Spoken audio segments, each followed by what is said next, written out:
Здравейте, казвам се Ивайло Кичев, на 33 години. Почти толкова съм състезател и треньор в тениско поле. Казвам се Михайла Кафтанова, на 24 години, от град София. Казвам се Бойко Байчев, от Стара Загора, на 51 години. Казвам се Деян Карайванов, на 37 години, от Пловдив.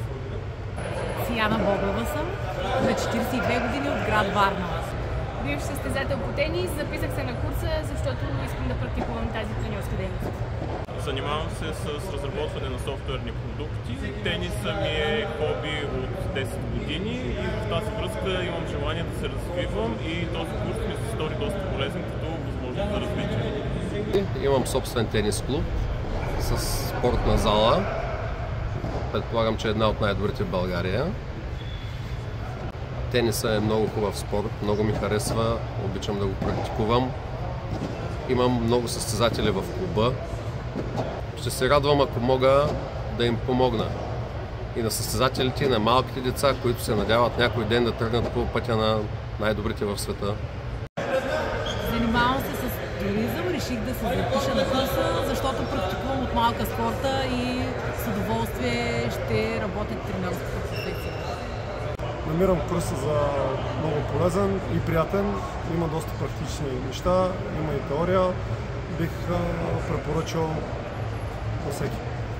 В курса ми хареса това, че всичко е много приятелско и самата връзка между инструктора и нас, учещите, е много отворена. Курсът е страхотен, преподавателите са страхотни, организацията е на изключително високо професионално ниво, само адмирации към управленския състав. Курсът е уникален, страхотни организатори, както и треньорите. Научихме се на много неща и с удоволствие бих го препоръчала. На 100% би го препоръчала, защото наистина се заслужава. В този курс научих много неща, които са нови за мен. Със сигурност бих задълбал в тях и определено го препоръчвам на всеки, който има интерес да се развива в тениса като треньор. Бих го препоръчал на всички, които обичат този спорт.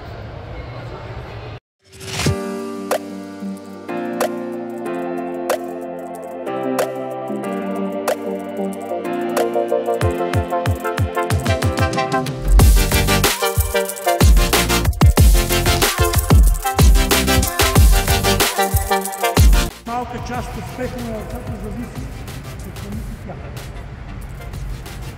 Някой да имат памет, този люк.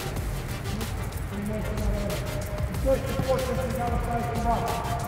Какъв е ъгъл в този момент? Отворен, разграни. Това си говорихме с Алекс. Групата преди това. Че на сервис затворен отгоре по-скоро е рядко,